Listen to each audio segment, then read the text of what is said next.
हर हर महादेव भक्तों, जैसा कि आप सभी जानते हैं 25 जुलाई 2026 को देवशनी एकादशी पड़ रही है। आपको इस दिन चुपचाप इन 3 वृक्षों को छूकर आ जाना है। छप्पर फाड़कर होगी धन वर्षा, कंगाल भी बनेगा धनवान, इतनी धन दौलत आएगी कि संभाल नहीं पाओगे। जन्मों जन्मांतर की गरीबी तत्काल हो जाएगी दूर। अगर विश्वास नहीं तो 25 जुलाई 2026 देवशनी एकादशी के दिन प्रैक्टिकल करके देख लेना।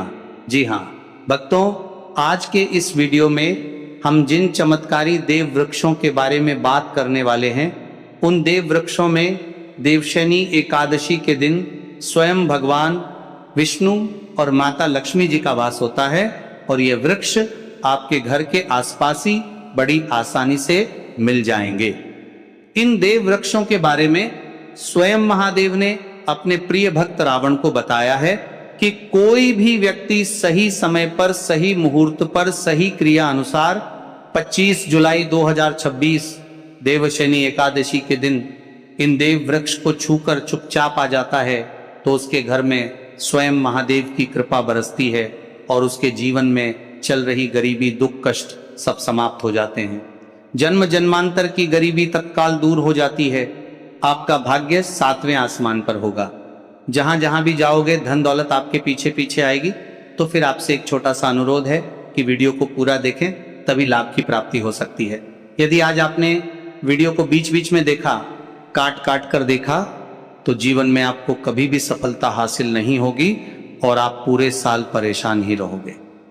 साथ ही भक्तों, इस वीडियो में हम आपको ऐसे पेड़ बताएंगे जिन्हें छूने मात्र से आपकी गरीबी तत्काल दूर हो जाएगी। जी हां भक्तों, मां लक्ष्मी की आप पर ऐसी कृपा होगी कि आने वाले समय में आप धनवान बन जाओगे।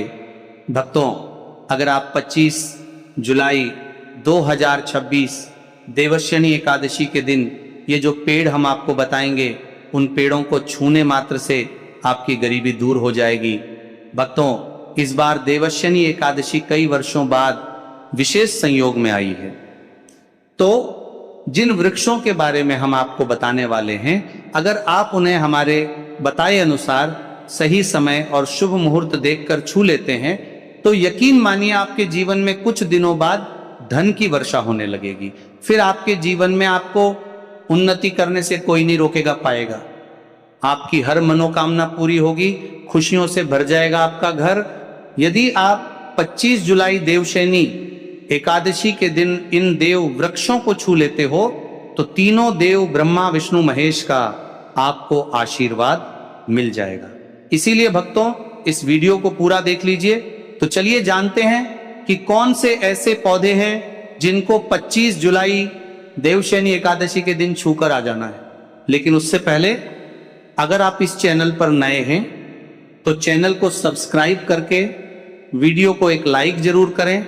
साथ ही आप अपनी राशि या अपने शुभ नाम को कमेंट बॉक्स में जरूर डाल दें, क्योंकि हम आपकी राशि से जुड़ा भाग्य भी बताते हैं और भाग्य में चल रही है परेशानियों को तत्काल दूर करने के लिए आसान से आसान उपाय भी बताते हैं। इसीलिए आप अपनी राशि कमेंट बॉक्स में जरूर डाल दें। तो भक्तों, उन चमत्कारी वृक्षों को बताने से पहले हम आपको देवशनी एकादशी के बारे में जानकारी दे देते हैं, ताकि आपको उन देव वृक्षों को छूने के लिए सही शुभ मुहूर्त का पता लग जाए। देवशनी एकादशी, जिसे हरिशनी या आषाढ़ी एकादशी भी कहा जाता है, हिंदू धर्म की अत्यंत महत्वपूर्ण एकादशी मानी जाती है। यह आषाढ़ मास के शुक्ल पक्ष की एकादशी को आती है। भगवान विष्णु योग निद्रा में जाते हैं और 4 महीने तक क्षीर सागर में शेषनाग की शैया पर विश्राम करते हैं। इसी दिन से चातुर्मास का आरंभ होता है, जो 4 महीने तक चलता है। चातुर्मास के दौरान विवाह, गृह प्रवेश जैसे कई मांगलिक कार्य परंपरागत रूप से नहीं किए जाते। इन 4 महीनों में जप, तप, दान, व्रत, कथा श्रवण और भगवान विष्णु की भक्ति का विशेष महत्व माना जाता है। 4 महीने बाद देवउठनी प्रबोधिनी एकादशी पर भगवान विष्णु के जागरण का उत्सव मनाया जाता है। भगवान विष्णु और माता लक्ष्मी की पूजा करने से सुख समृद्धि की कामना की जाती है। व्रत रखने, विष्णु सहस्रनाम का पाठ करने और दान पुण्य करने का विशेष महत्व बताया गया है। इस दिन तुलसी पूजन और एक नमो भगवते वासुदेवाय मंत्र का जप शुभ माना जाता है। देवशयनी एकादशी 25 जुलाई शनिवार को मनाई जाएगी। एकादशी तिथि प्रारंभ 25 जुलाई 2026 शनिवार लगभग सुबह 11:42 बजे। एकादशी तिथि समाप्त 26 जुलाई 2026 रविवार लगभग दोपहर 12 बजे। पूजा का शुभ मुहूर्त 26 जुलाई 2026 रविवार ब्रह्म मुहूर्त प्रातः 4:16 बजे से 4:57 बजे तक। अभिजीत मुहूर्त लगभग 11:59 बजे से 12:54 बजे तक। पूजा का सर्वोत्तम समय सूर्योदय के बाद से दोपहर तक। विशेष रूप से प्रातः काल में भगवान विष्णु की पूजा करना शुभ माना जाता है। तो भक्तों, सबसे पहले तो आप सभी देवशयनी एकादशी के दिन इन पौधों को किसी भी समय यानी कि किसी भी टाइम आप छूकर आ सकते हो, उसमें कोई भी दिक्कत वाली बात नहीं है। चलिए अब हम आपका ज्यादा समय बर्बाद न करते हुए बताते हैं कि कौन कौन से पेड़ पौधे को छूना चाहिए। भक्तों, हमारे हिंदू धर्म में देवी माता रानी के अनेक स्वरूप कहे गए हैं, जिसमें वृक्षों को भीमा देवी के स्वरूप कहा जाता है। तो आज हम आप लोगों को ऐसे वृक्ष के बारे में बताएंगे जिनको छूना बेहद शुभकारी बताया गया है। देवशयनी एकादशी के दिन इनको छूने मात्र से शत्रु दोष, कर्ज दोष, गरीबी दोष सब समाप्त होते हैं। यह दिन भगवान विष्णु और माता लक्ष्मी को प्रसन्न करने के लिए सबसे उपयुक्त दिन माना जाता है। और इस पावन पर्व में कुछ ऐसे वृक्ष हैं जो कि देव वृक्ष कहे गए हैं। यह देवी के स्वरूप होते हैं, माता काली के स्वरूप होते हैं। और हमारे धर्म में पेड़ पौधे को देवी देवता मान करके हम इनकी पूजा करते हैं और हमें पूजा भी जरूर करनी चाहिए। विज्ञान भी कहता है पेड़ पौधे मनुष्यों को फ्री में प्राणवायु प्रदान करते हैं और पेड़ पौधे हमें ऑक्सीजन देते हैं और हमारे जो कार्बन डाइऑक्साइड होता है उसे ग्रहण करके सभी प्रकार की जितनी भी नकारात्मक चीजें होती हैं उसे अपने अंदर में स्वयं सोख लेता है और हमें ताजगी प्रदान करता है। और देवशयनी एकादशी के समय में कुछ ऐसे पेड़ पौधे हमारे धर्म शास्त्र में कहे गए हैं जिनको छूने मात्र से व्यक्ति के बंद किस्मत के ताले खुल जाते हैं, व्यक्ति का सौभाग्य चमक जाता है। हमारे शास्त्रों में पेड़ पौधों को बहुत ही गुणकारी कहा जाता है क्योंकि इनमें साक्षात देवताओं का वास होता है। अनेक बीमारियों का उपचार पेड़ पौधों में ही छुपा है। पेड़ पौधों में कई जड़ी बूटियां पाई जाती हैं और भगवान श्री कृष्ण ने गीता में स्वयं कहा है कि वृक्षों में मैं पीपल का वृक्ष हूं। पीपल के वृक्ष को वृक्षों का राजा कहा जाता है क्योंकि पीपल वृक्ष की जो आयु होती है सबसे ज्यादा होती है, सबसे अत्यधिक होती है। पीपल वृक्ष सर्वशक्तिमान होता है, पूजा पाठ में अत्यधिक इसका महत्व होता है। तो चलिए आज हम देवशयनी एकादशी के दिन आप लोगों को छुए जाने वाले वृक्ष के बारे में बताएंगे। तो कमेंट में हर हर महादेव अवश्य लिख दीजिए क्योंकि जब भगवान भोलेनाथ का नाम लिखा या बोला जाता है तो भगवान भोलेनाथ उस व्यक्ति से बहुत ही जल्दी प्रसन्न हो जाते हैं। भक्तों, हमारे धर्म शास्त्र में अनेक ऐसे वृक्ष हैं जिन्हें कल्याणकारी और मंगलकारी माना गया है। यह वृक्ष केवल पर्यावरण के लिए नहीं बल्कि हमारे जीवन के लिए भी बेहद महत्वपूर्ण होते हैं। खासकर अगर आप देवशयनी एकादशी के दिन इन वृक्षों को छूते हैं तो आपकी सारी परेशानियां, कष्ट, दुख और तकलीफें खत्म हो जाती हैं। इस दिन इन वृक्षों का असर कई गुना बढ़ जाता है। इस दिन शक्ति धरती लोक में आ जाती है और इस दिन हर वस्तु में प्राण और चेतना का संचार होता है। जब यह शक्ति पूरे ब्रह्मांड में फैली होती है तो जितने भी पेड़ पौधे, जीव जंतु और चल वस्तुएं हैं सब में शक्ति जागृत हो जाती है। इस विशेष समय में अगर आप देवी स्वरूप कहे गए पेड़ पौधों को जाकर छू लेते हैं तो आपके जीवन के सारे दुख, कष्ट, रोग और परेशानियां समाप्त हो जाती है। खासकर काल सर्प दोष, मंगल दोष, शनि दोष और राहु दोष जैसी समस्याएं तत्काल अपना असर छोड़ देती है और पूरी तरह समाज समाप्त हो जाती है।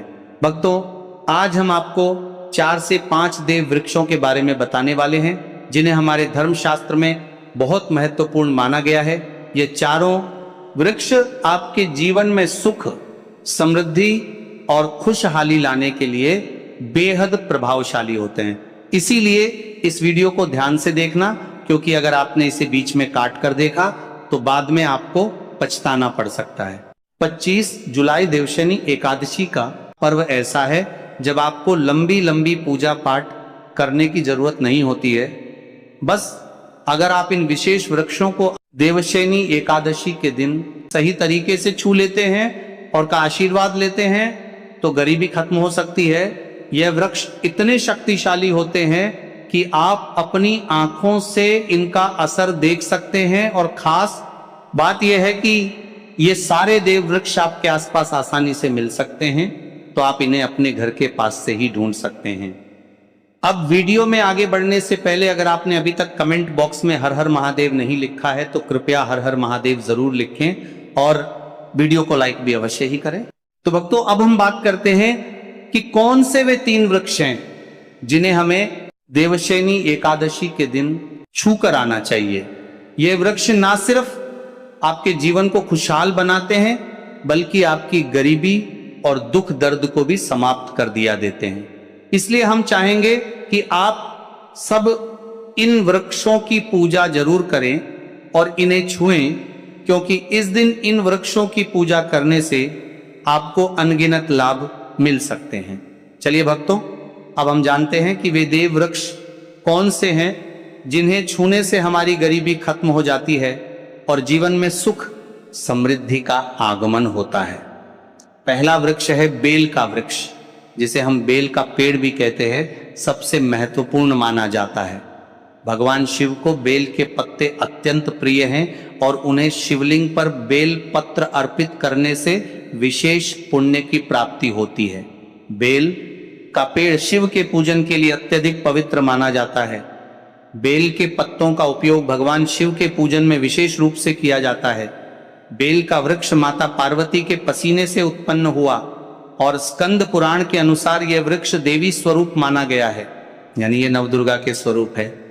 स्कंद पुराण की कथा में कहा गया है कि बेल वृक्ष की जड़ में गिरजा, तनों में माहेश्वरी, शाखाओं में दक्षिणाय नमो में माता पार्वती, फलों में कात्यायनी, फूलों में गौरी, और इस वृक्ष के संपूर्ण शरीर में मां लक्ष्मी जी का वास होता है।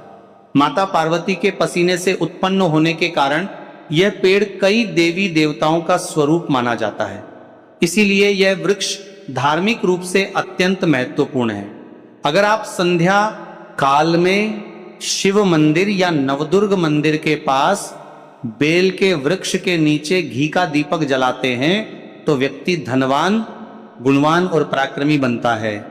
इस पेड़ के स्पर्श से व्यक्ति के सभी मनोरथ पूरे होते हैं। इस पेड़ को छूने से पहले आपको एक खास मंत्र भी बोलना चाहिए। वह मंत्र है दर्शन बिल्व वृक्षस स्पर्शम पापनाश अघोर पाप संहार। एक विलंब शिवार्पणम का अर्थ है कि यहाँ पर एक विलंब, शिवपर्पणम का अर्थ है बेल। वृक्ष का दर्शन और स्पर्श करने मात्र से सभी पाप समाप्त हो जाते हैं और शिव को चढ़ाया गया एक बेल पत्र पापों का नाश करता है। दूसरा वृक्ष है पीपल का वृक्ष। पीपल वृक्ष को हिंदू धर्म में अत्यंत पवित्र माना गया है। धार्मिक मान्यता के अनुसार पीपल के वृक्ष को छूने और श्रद्धा से प्रणाम करने से कई शुभ फल प्राप्त होते हैं। मान्यता है कि भगवान विष्णु का पीपल में वास होता है, इसलिए इसे स्पर्श कर प्रणाम करने से पुण्य की प्राप्ति होती है। मानसिक शांति और सकारात्मक ऊर्जा का अनुभव होने की बात कई लोग मानते हैं। नियमित रूप से श्रद्धा पूर्वक पूजा और परिक्रमा करने से जीवन की बाधाएं कम होने और सुख समृद्धि आने की धार्मिक मान्यता है। शनिवार या अमावस्या के दिन पीपल के नीचे दीपक जलाकर पूजा करने की भी परंपरा है। अब भक्तों, तीसरे उपाय के बारे में बात करते हैं। तो देखिए, सबसे पहले बात कर लेते हैं कि जो माँ तुलसी है, इनके बिना श्री हरि विष्णु का पूजन और श्री हरि विष्णु का भोग दोनों ही अधूरे हैं। जब भी हम श्री हरि विष्णु को भोग कराते हैं, उनको भोग लगाते हैं, उसमें हम तुलसी दल जरूर डालते हैं। एक पत्ता डालेंगे लेकिन तुलसी दल जरूर डालते हैं, क्योंकि बिना तुलसी दल के श्री हरि विष्णु भोग अस्वीकार नहीं करते। और इस महीने में तुलसी का पूजन करने से व्यक्ति को सौभाग्य की प्राप्ति होती है, उसके घर में कभी निर्धनता नहीं आती। आप देखिए, सबसे पहले तो आपको इस महीने में एक हरा भरा तुलसी का पौधा अपने घर में जरूर लगाना चाहिए। अगर पहले से आपके घर में तुलसी का हरा भरा पौधा है तो बहुत उत्तम है। अगर नहीं है तो इसके महीने में तुलसी जी का पौधा आप जरूर लेकर आए, क्योंकि यह सबसे श्रेष्ठ महीना है तुलसी के पौधे को अपने घर लाकर लगाने के लिए।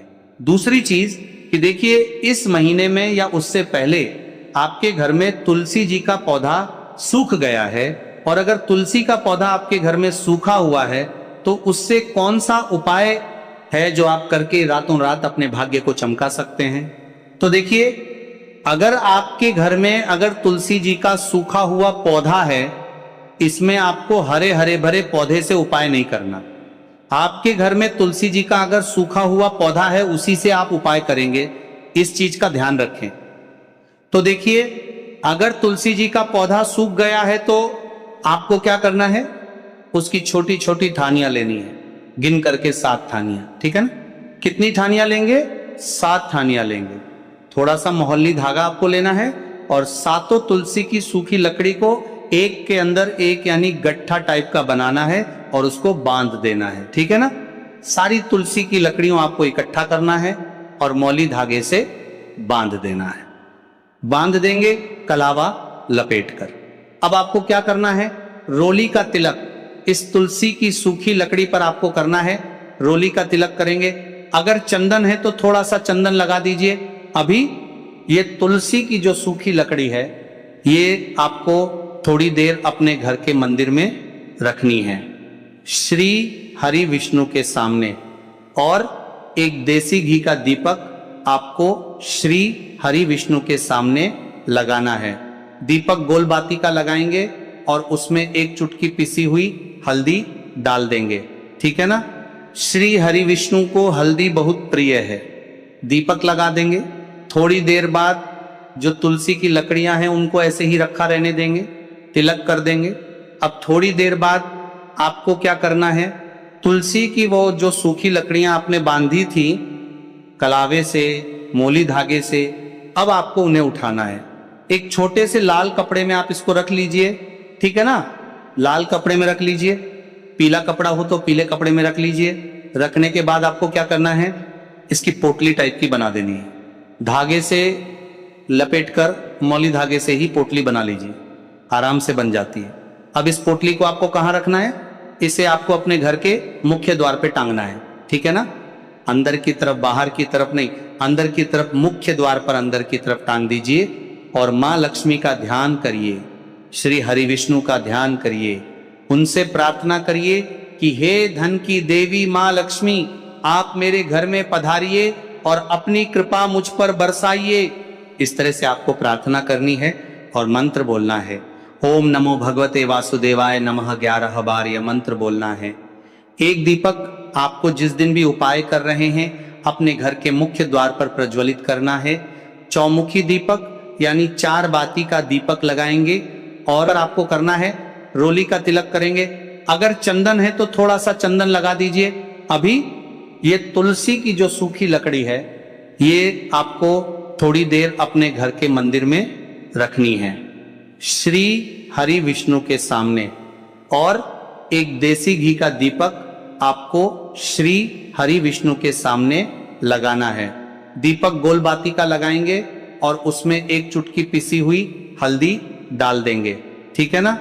श्री हरि विष्णु को हल्दी बहुत प्रिय है। दीपक लगा देंगे। थोड़ी देर बाद जो तुलसी की लकड़ियां हैं उनको ऐसे ही रखा रहने देंगे, तिलक कर देंगे। अब थोड़ी देर बाद आपको क्या करना है, तुलसी की वो जो सूखी लकड़ियां आपने बांधी थी कलावे से, मोली धागे से, अब आपको उन्हें उठाना है। एक छोटे से लाल कपड़े में आप इसको रख लीजिए, ठीक है ना। लाल कपड़े में रख लीजिए, पीला कपड़ा हो तो पीले कपड़े में रख लीजिए। रखने के बाद आपको क्या करना है, इसकी पोटली टाइप की बना देनी है। धागे से लपेटकर मौली धागे से ही पोटली बना लीजिए, आराम से बन जाती है। अब इस पोटली को आपको कहाँ रखना है? इसे आपको अपने घर के मुख्य द्वार पे टांगना है, ठीक है ना? अंदर की तरफ, बाहर की तरफ नहीं, अंदर की तरफ, मुख्य द्वार पर अंदर की तरफ टांग दीजिए और माँ लक्ष्मी का ध्यान करिए, श्री हरि विष्णु का ध्यान करिए, उनसे प्रार्थना करिए कि हे धन की देवी माँ लक्ष्मी, आप मेरे घर में पधारिए और अपनी कृपा मुझ पर बरसाइए। इस तरह से आपको प्रार्थना करनी है और मंत्र बोलना है। ओम नमो भगवते वासुदेवाय नमः 11 बार यह मंत्र बोलना है। एक दीपक आपको जिस दिन भी उपाय कर रहे हैं अपने घर के मुख्य द्वार पर प्रज्वलित करना है। चौमुखी दीपक यानी 4 बाती का दीपक लगाएंगे और थोड़ी सी हल्दी उस दीपक में भी डाल देंगे। मुख्य द्वार पर दीपक बाहर की तरफ लगाना है सीधे हाथ पर, ठीक है ना? ये उपाय आप करिए और देखिए कि कैसे आप महाकरोड़पति बनते हैं, कैसे आपके पास पैसा आता है और कैसे आपके पास पैसा रुकता है। तो ये वही उपाय है जो रातों रात आपके भाग्य को चमकाएगा और आपको महाधनी बनाएगा। छोटा सा उपाय आपको महाकरोड़पति बनाएगा अगर सच्ची श्रद्धा से आपने इस उपाय को कर लिया। साथ ही साथ इस महीने में अगर कोई जूते का दान कर देता है, जूते चप्पलों का कोई दान कर दे इस माह में, तो समझ लीजिए उसे हर वह वस्तु मिलती है जिसकी वह कल्पना करता है, जिसकी वह चाहता है। कपड़ा हो तो पीले कपड़े में रख लीजिए। रखने के बाद आपको क्या करना है, इसकी पोटली टाइप की बना देनी है। धागे से लपेटकर मौली धागे से ही पोटली बना लीजिए, आराम से बन जाती है। अब इस पोटली को आपको कहाँ रखना है? इसे आपको अपने घर के मुख्य द्वार पे टांगना है, ठीक है ना? अंदर की तरफ, बाहर की तरफ नहीं, अंदर की तरफ, मुख्य द्वार पर अंदर की तरफ टांग दीजिए और माँ लक्ष्मी का ध्यान करिए, श्री हरि विष्णु का ध्यान करिए, उनसे प्रार्थना करिए कि हे धन की देवी माँ लक्ष्मी, आप मेरे घर में पधारिए और अपनी कृपा मुझ पर बरसाइए। इस तरह से आपको प्रार्थना करनी है और मंत्र बोलना है। ओम नमो भगवते वासुदेवाय नमः 11 बार यह मंत्र बोलना है। एक दीपक आपको जिस दिन भी उपाय कर रहे हैं अपने घर के मुख्य द्वार पर प्रज्वलित करना है। चौमुखी दीपक यानी 4 बाती का दीपक लगाएंगे और थोड़ी सी हल्दी उस दीपक में भी डाल देंगे। मुख्य द्वार पर दीपक बाहर की तरफ लगाना है सीधे हाथ पर, ठीक है ना? ये उपाय आप करिए और देखिए कि कैसे आप महाकरोड़पति बनते हैं, कैसे आपके पास पैसा आता है और कैसे आपके पास पैसा रुकता है। तो ये वही उपाय है जो रातों रात आपके भाग्य को चमकाएगा और आपको महाधनी बनाएगा। छोटा सा उपाय आपको महाकरोड़पति बनाएगा अगर सच्ची श्रद्धा से आपने इस उपाय को कर लिया।